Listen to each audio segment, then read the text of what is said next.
Welcome to the Forge, my wanton wildlings. I'm your creepsmith, and I hope you like my work. Hey wildlings. You know, as much as I hate to use the word, bias is a powerful force in the mind. When you think of it in terms of how we interpret what we see and hear, the influence of our lessons learned and our experiences lived will definitely color how we use that knowledge moving forward.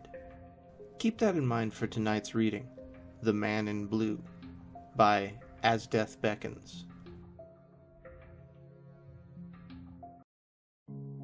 I was born a second son to my parents, a chef and an editor, in the early 90s. My brother, Eli, was 3 years older than me, and he was the person I looked up to the most. He had the single biggest influence on who I am today. Eli wasn't like a lot of older brothers. He wasn't mean to me, and we never fought. He was a quiet, bookish type, always reading, building something, or sitting alone on the porch, lost in his own mysterious mind. I wasn't the only one that Eli had that effect on, either. He was clearly the leader in his group of friends, despite being so solemn and younger than all the others. Teachers adored him, and so did all the adults at church. You'd think I would have been jealous of all the adoration that my brother got, but I promise to you it was quite the opposite. I believed he deserved all of it, and wondered, like everyone else, what wonderful impact he would have on the entire world one day. I was 5 years old the first time that had happened. Eli and I had been sitting in the yard playing with our toys when he suddenly looked up at the sky, stood up, and announced that we should go inside. I protested, but Eli calmly repeated himself. Following my big brother's suggestion, I stood up, took his hand, and we went inside. Not even 5 minutes later, lightning struck an old tree in our backyard. The biggest branch on the tree had been severed, and it landed in the exact same spot where my brother and I had been sitting. I didn't quite comprehend what exactly had happened then, but I know now there was absolutely no way that Eli could have possibly known that something like that would have happened. He had somehow saved both of our lives. It happened every so often after that throughout our childhood. Eli would tell me, his friends, or even our parents sometimes about things happening before they did. He once told my father to call Grandma and tell her how much he loved her. My father, perplexed, hadn't heeded Eli's advice. We got a call the following day about my grandmother passing in her sleep. On another occasion, Eli told his friend Jacob that he really wanted to spend the night with us at our house. That very same night, Jacob's father murdered his mother before taking his own life. Eli wasn't one to use many words, but when he did, we all knew damn well that we ought to listen. One thing Eli seemed to repeat quite often was something that I'd rather not have heard at all. I asked him one day when he was 9 and I was 6 what he wanted to be when he grew up. I was sitting on our bathroom floor, a Lego set in front of me, while Eli sat on the bed, staring up at the ceiling.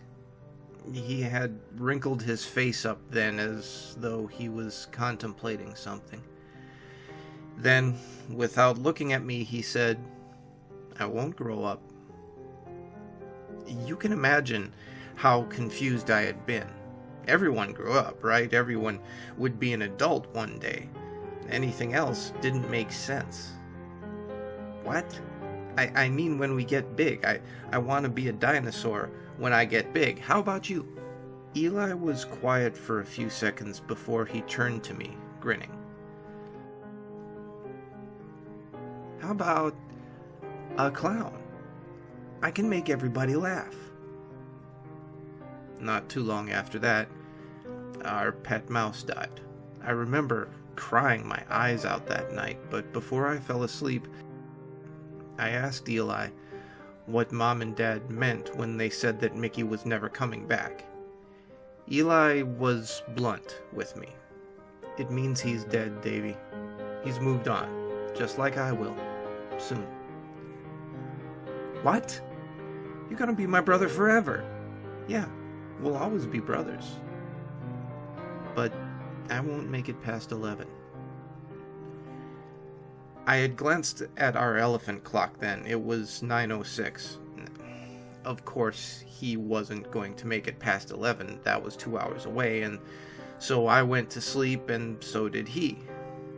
I often wonder what went through my brother's mind being so young, and yet knowing so much, including the day of his own doom. When I was 8, my parents threw a party. As we were all out on the backyard, the other kids became occupied with a game of tag. Eli, however, sat alone at a table, cup of orange juice sitting in front of him. Though I wanted to play with the other kids, I wanted to sit with my brother more. I ran over and plopped down next to him. "Hey!" Eli looked at me, smiled, and then glanced back across the yard. I'll be gone in 4 months, Davy. You'll have to look out for yourself, okay? No, I want you to listen to me. Listen. Watch out for the man in blue. I looked across the yard. Amongst the adults were a couple of men wearing blue, though none of them caught my attention. One who did, though, was a blond man with cruel eyes watching us. He held up a red plastic cup in his hand, sipping it slowly as he surveyed us like a tiger would antelope. But he was wearing a yellow shirt, not a blue one. No one else seemed to match Eli's description. What? When I'm gone, beware of the man in blue. Mom and Dad will be very sad, but I'll be in a better place, Davy. I don't want you to be sad either, okay? You have your whole life ahead of you. Okay, I replied, though I still didn't quite know what he meant. 4 months later, just as Eli had predicted, it happened. Mother had just looked away from us for a moment. I'd been engrossed in my handheld gaming system, paying no attention to what was happening around me. When Mom asked where my brother was, I looked around in confusion. He'd been right there only seconds before. Mom started to scream, and people looked at us in concern. They combed the entire mall, but no trace of my brother was found. I was never the same after that. Even after they found the man who had kidnapped and murdered Eli 2 weeks later, I remember being at his funeral. My suit itchy and stiff, sweat dripping down my face due to heat caused by the mass of people in the church. I wanted to cry, to lash out, to do something. But I was an 8-year-old boy. There was nothing that I could do. I remember looking around the room at the people in the church. A few of the men wore blue suits. Could they have been the one that was the reason for my brother's disappearance? I couldn't even bring myself to shake the pastor's hand due to the fact that he was wearing blue, or purple.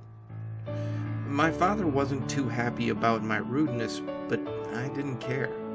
My brother was gone. I'll never forget the name of the man who murdered Eli, but I never actually saw him in person.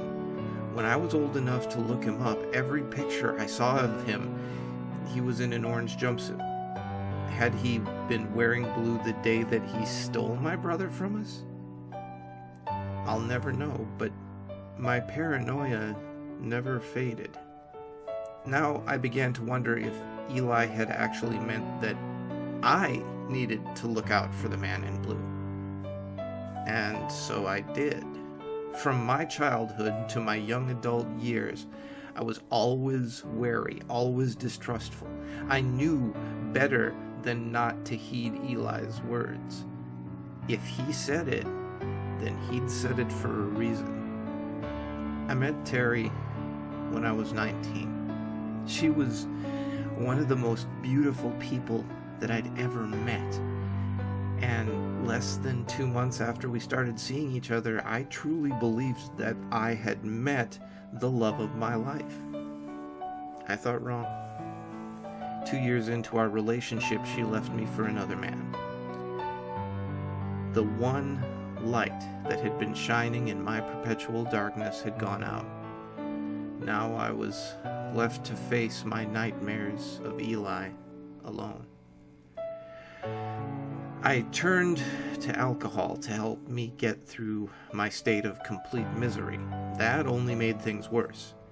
My sadness turned to anger, which turned to hate, and then to self-loathing. Nothing had ever gone right for me in this life, and nothing ever would. I knew where my roommate kept his gun, and I waited until he was out with friends before I made my move. I wrote a note to my mom and dad telling them that I was sorry. I was sorry for being so depressed, sorry that I hadn't done more with my life. I was sorry for leaving them like this, and I was sorry for not being Eli. As I sat down on my bed, cocking the gun, I looked out in front of me at the body-sized mirror in my room. Eli's words suddenly came ringing back to me, echoing in the midst of my defeated mind. You have your whole life ahead of you. I was wearing a blue shirt. In that moment, I was overcome with so much emotion that I began to weep.